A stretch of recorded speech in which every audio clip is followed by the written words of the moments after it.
Hello, my name is Nicole, and thank you so much for taking the time out to listen. Today, I titled this message, The Profile of a Victim. The Profile of a Victim. And this is one of those awareness messages. We're not going to get into scriptures, but we are going to talk about these individuals who may be potential victims or who have already been victims. Okay? There's a lot to be said when an individual ends up being a victim of circumstance, a victim of crime, a victim of getting one's heart broken, a victim of lies, cover-ups, a victim caught in a scandal, a victim even of an unwanted pregnancy. But what is the profile? What is the profile of a victim? And for some individuals who are free and walking around rejoicing in the Lord, those who were once victims but are now survivors, what you'll find is that when one is going through a healing process or already healed of some things, they don't want to be connected to victims. They don't want to be mixed up in all of the trials and tribulations that go on with victims. I've already been in that struggle. That struggle was real. That struggle had me bound. That struggle had me crying. That struggle had me going back down memory lane. I'm not about to get yoked up with a victim when I just come up out of what that person is just getting started to heal, to get over, to move on. No, thank you. And so some people who can't handle listening to victims, holding hands with victims, dealing with victims, being intimate with victims and all of that, they will distance themselves. Okay. Not every believer is called to counsel, to instruct, to deal with a victim. Okay. But we're going to look at the profile of a victim because some of you all have granddaughters and grandsons. Others, you still have children staying at home with you. And you need to recognize some signs early on that your child, if he or she continues to make the decisions that they make, if this individual continues to live a lifestyle that looks a lot like yours back in the day, that wasn't so nice, he or she is going to be somebody's victim. So the profile of the victim. Let's talk about those that are naive first. The ones that are quite friendly, didn't experience too much in life so far. Very open, very caring, very considerate, very loving toward all people. But they don't have any street smarts. They will be, most likely, a future victim. You can pray, you can fast, but sometimes these folks have to go through a trial or two or three or many to strengthen them for whatever it is that God has called them to be in the future. So it hurts to see your child, your grandchild be broken. I don't want to see that, Lord. That's too much for my heart to take. She's so sweet. She's so nice right now. He's so innocent. He's so obedient. Why are you going to turn around and let my child go through these things? You had to go through some things. But I didn't want this for my child. You had to go through some things. And you're stronger as a result. Because you see, sometimes those kind, sweet, considerate, nice, loving Christian type, or maybe not a Christian, but just kind, sweet, respectful, what have you, they don't want to believe that the world has bad people in it. Even though they watch the news, even though they've heard about bad things happening to different people that they know, they don't want to believe it until it happens to them. Another victim, the one who has daddy issues. And I can speak to this. That one who chasing after daddy, wishing for daddy, hoping for daddy, emotionally. In my case, it wasn't physically because he was living with us. Okay. But I did have cousins who they were even physically chasing after daddy. When daddy doesn't receive, when daddy doesn't embrace, when daddy doesn't apologize, when daddy is not paying attention, when daddy doesn't pick up the phone and talk or come around without mom's prompting, she's going to be somebody's victim one day. A lot of us ended up being the older men in midlife crisis victims. These men didn't do so well with women their own age or even older, and they wanted someone who was going to pay a lot of attention to them, that was going to be controlled or willing to be controlled. They wanted to rejoice in their youthfulness all over again. But then at the same time, they mistreated us because they knew that they had no business dealing with us. Okay? We were too young. We were too energetic. We were too sweet. We were too nice. We didn't have enough life experience, whatever the case may be. Yes, that is a profile of a victim with daddy issues. She's too trusting.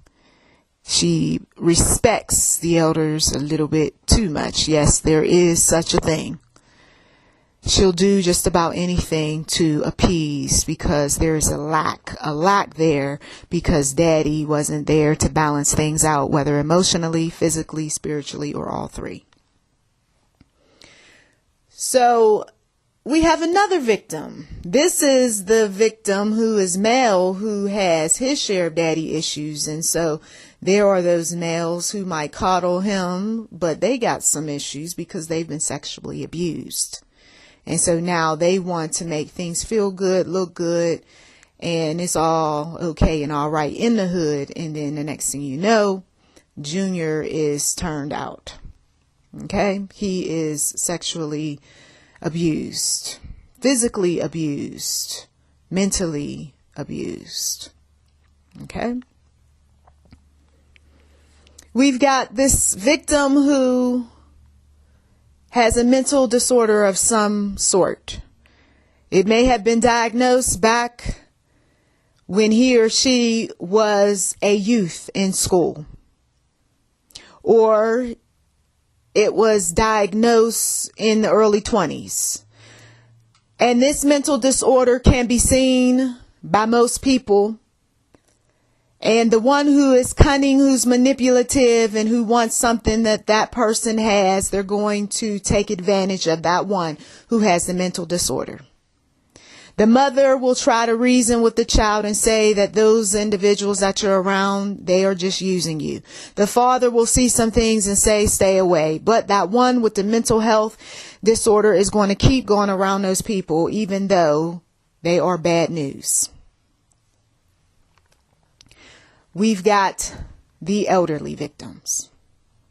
These are the ones who they don't have the support system around to check the bills, to pay attention to the letters. They don't have anyone around to kind of look over their assets. And so here comes a stranger who could care less about that elderly person. They are going to go ahead and take advantage. Financially, sometimes physically. Yes, I know, disturbing, but there are those.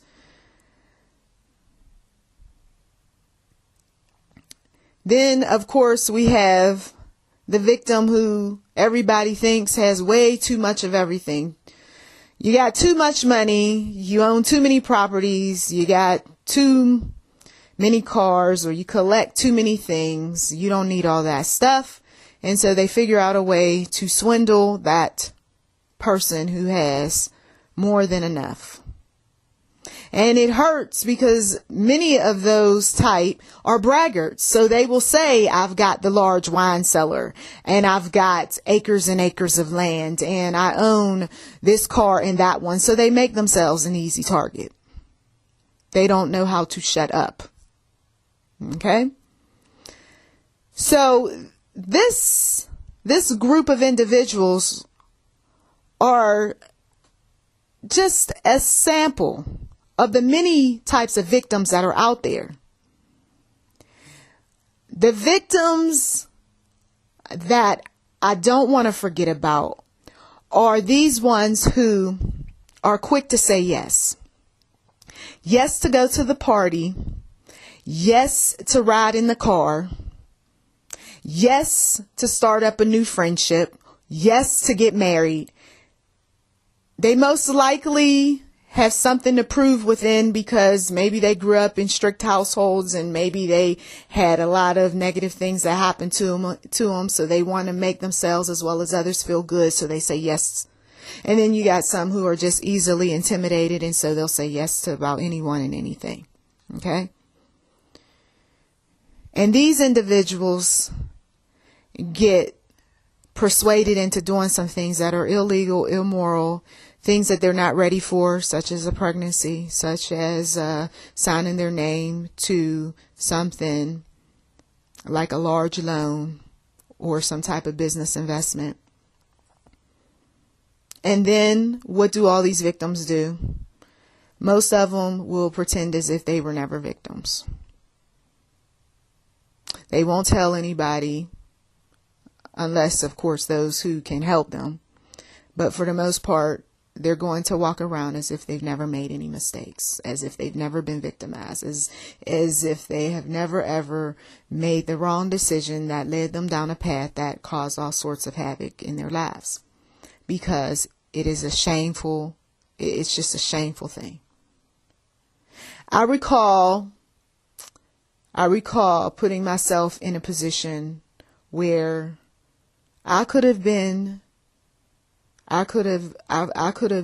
severely hurt or even dead riding in an automobile with someone who had been drinking excessively. The car was swerving and we didn't have seatbelts on. Okay. I was younger at the time and I knew about MAD, Mothers Against Drunk Driving.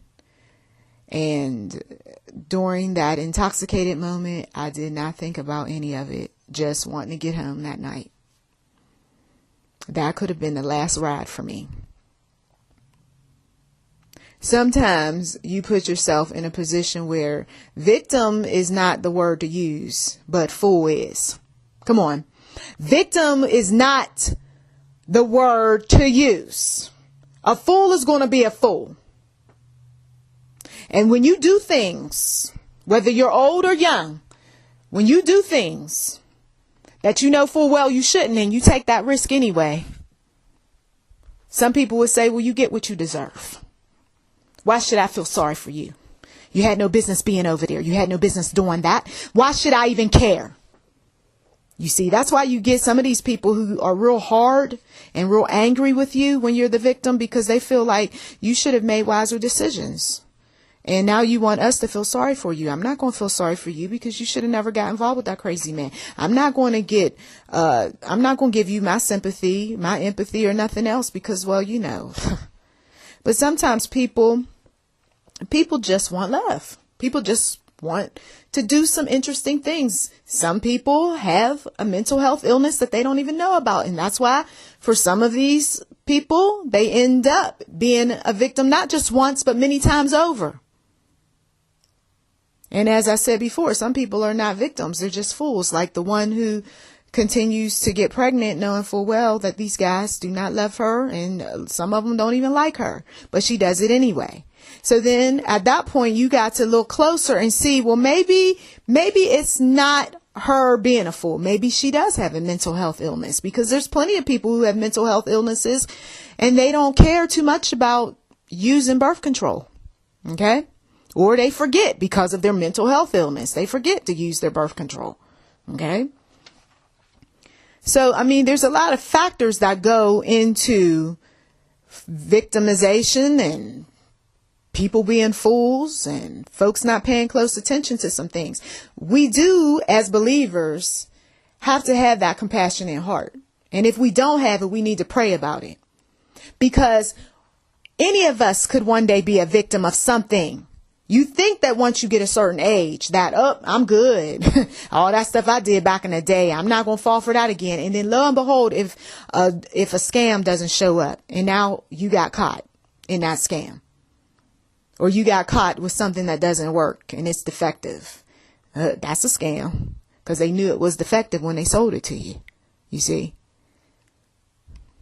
Oh, there's so much that we can get caught up in. And that's why when our sisters and brothers do get mixed up into something, or they are a target for any number of things, we want to at least show them some compassion and show them the necessary resources to get help. But we don't want to get caught up in the foolish behavior right along with them. Because victims can also be influencers. They can talk in such a way where it makes you feel like, oh, okay, well, that's not so bad. And I get it. And I understand why you did what you did. And then you might even want to take a risk yourself. You see, no. So you got to watch. And then you got some victims that like to brag about what all happened to them.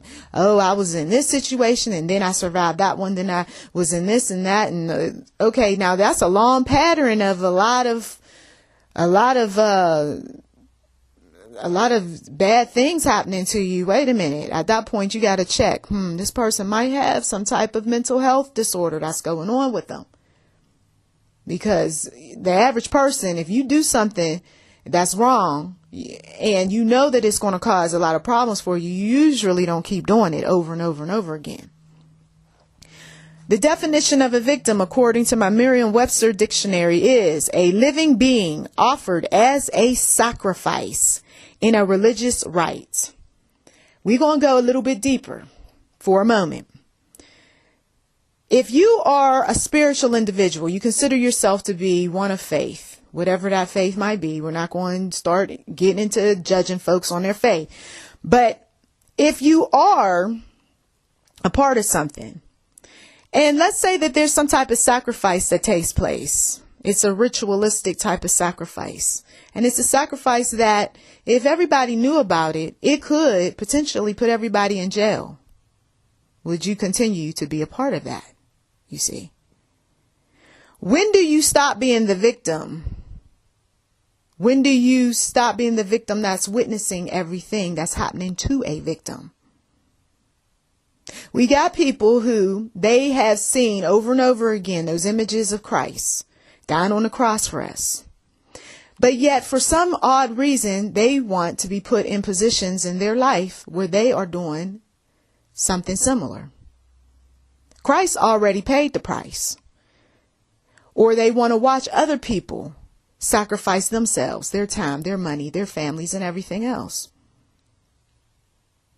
There comes a point where the Lord convicts you and says that I don't want you to be the witness to what is happening to these victims. I want you to be the one to sound the alarm. We have some believers that they're so scared, so worried, so stressed about talking about the teacher at the school, about talking about the pastor over at the church or the first lady or whoever else. They are so worried. And the Lord says, I can take that worry from you if you would just simply use the necessary tools to get the information to the people who can be able to investigate these folks who are victimizing others. Victims who have not got necessary healing will victimize others sooner or later. And the only way that you can stop some things from happening is you got to be the one to speak up. You've got to be the one to get some serious people behind you that's going to do something. The next definition of a victim is an individual injured or killed as by disease or accident. Sometimes it's not even about disease or accident. It's on purpose. There are people in this world who sit back, and all these folks who I mentioned in this audio, they sit back and they watch them. They know their profile. I've seen this one before, and this is what it takes in order to bring this one down. This is what it takes to get what this one has. They got a whole plan. And we just ask in Jesus' mighty name that whatever the enemy has in store for these people who fit the profile, that the plan will be ruined, that the plan will not go forth in Jesus' name. But yes, there are those victims who have been injured and they receive settlements. Now, you talk about taking lemons and making lemonade with it. Okay. And then, of course, we got those who they have passed away.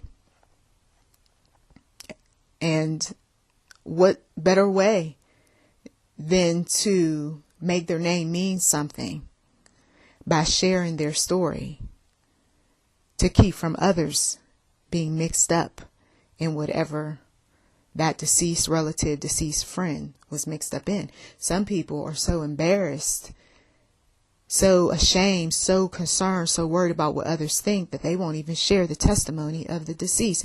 And the deceased is knocking on some people's hearts through dreams, through signs, through visions. Please, please warn the others.